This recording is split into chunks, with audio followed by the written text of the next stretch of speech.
Hello everyone, welcome to Mastery in English. I am Reena and today I will be taking you through one of the most insightful books on the embarrassing life's uncertainties, Master of Change by Brad Stulberg.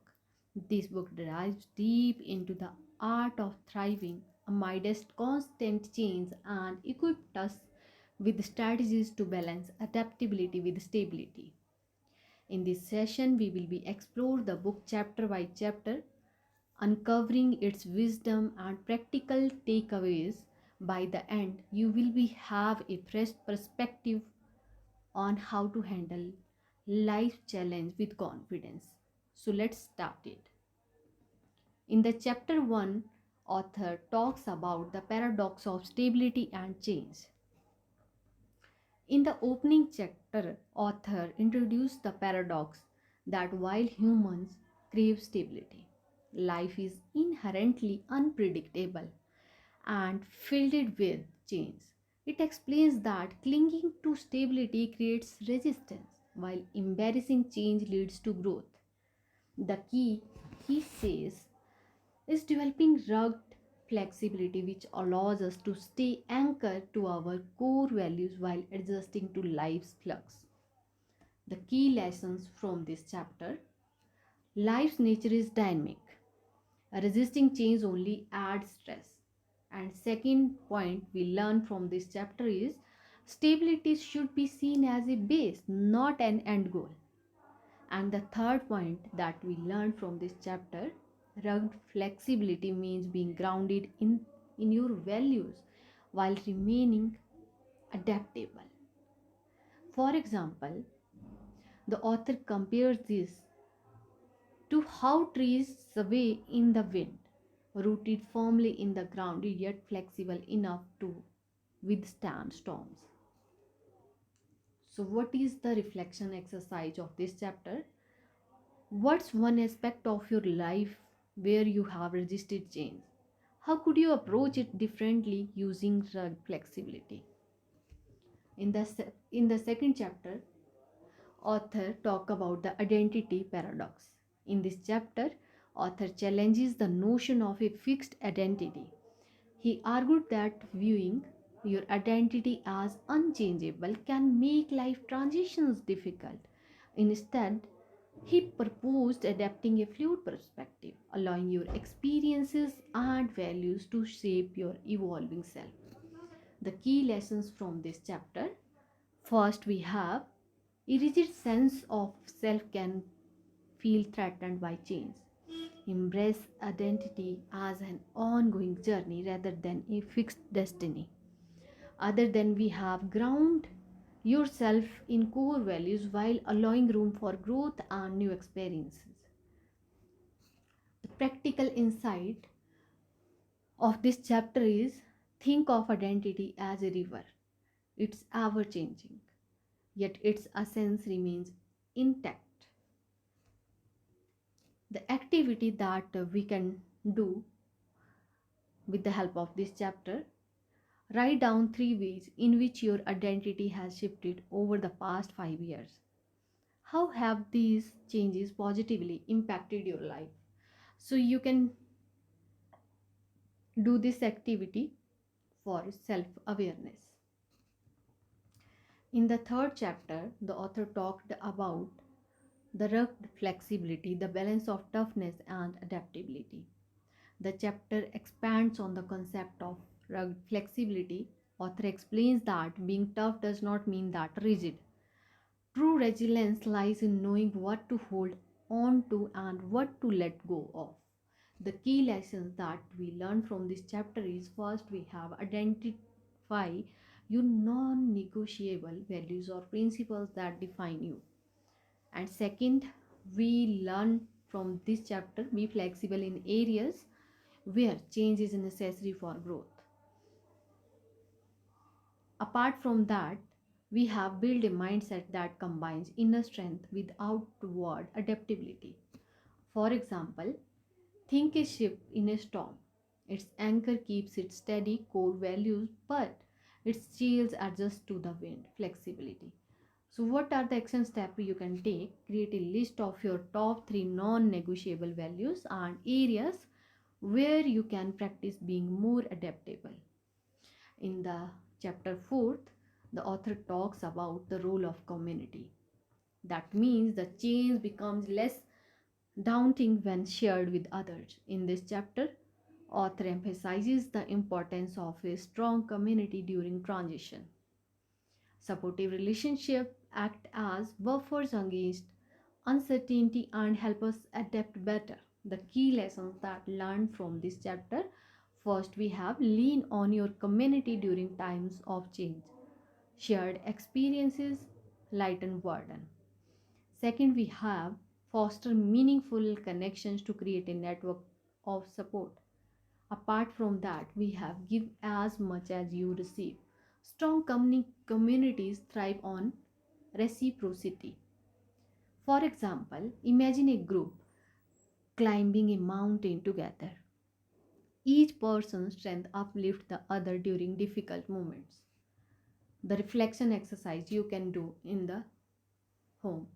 Who are the three people in your life who provide you with strength during tough times?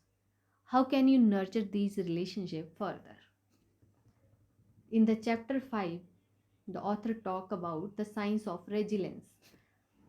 Drawing on psychology and neuroscience, author explores how resilience is not an inborn trait but a skill we can develop. We discussed habits that enhance mental strength and emotional regulation.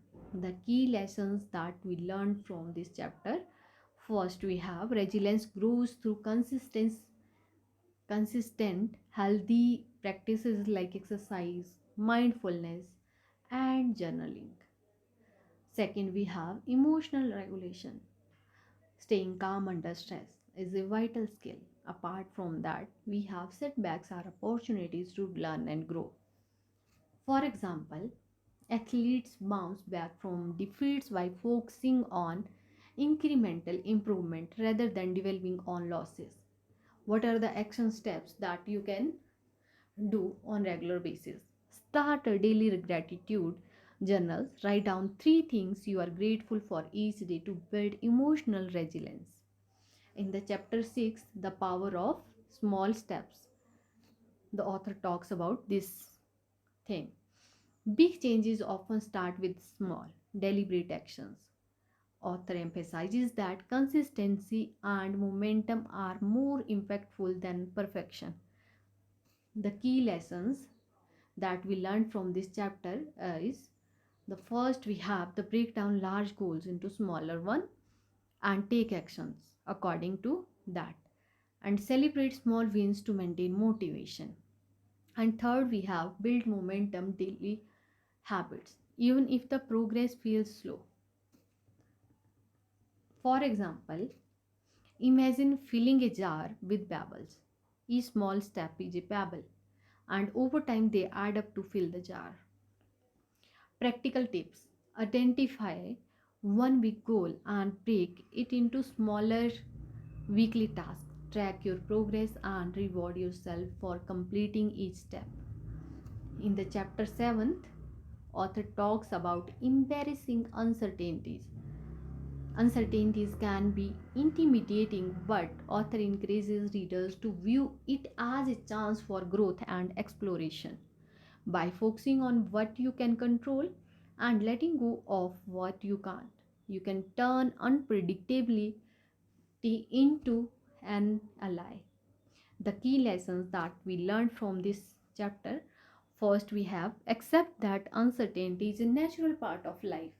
Apart from that, we learn from this chapter is focus on your energy, on what's within your control. Moreover, cultivate mindfulness to remain grounded during uncertain times. What is the metaphor of this chapter? Life is like a river. You can't control its flow, but you can learn to navigate it with skill. So, what are the challenges that you can handle by learning this chapter? Think about a recent situation that felt uncertain, how could you have embarrassed it differently? In the chapter 8, author talks about the tools and strategies for navigating change. The book concludes that actionable tools to help navigate change effectively. Author provides the practical experiences and mindsets that keep you proactive and grounded. The key lessons that we learned from this chapter: first, we have journaling helps clarify thoughts and emotions during transitions. Create a change roadmap to outline clear steps towards your goals. Apart from that, we have practice mindfulness to remain focused on the present moment. What are the practical exercises that you can do at your home? Start a journal entry about a recent life change. Write down the challenges, lessons, and next step. Create a weekly plan to tackle a transition you are currently facing. Okay, so come to the conclusion. Thank you for joining me in exploring Master of Change by Brad Stulberg.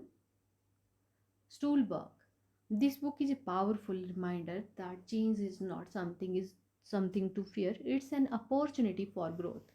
Remember, rugged flexibility and small, consistent steps can help you adapt to life uncertainties. If you found this video insightful, please like, share, and subscribe to Master in English. I I had loved to hear from you. What's one change in your life that this book's lessons could help you embrace? Until the next time, stay curious, stay adaptable, and keep learning. See you soon. See you soon. Bye. Take care.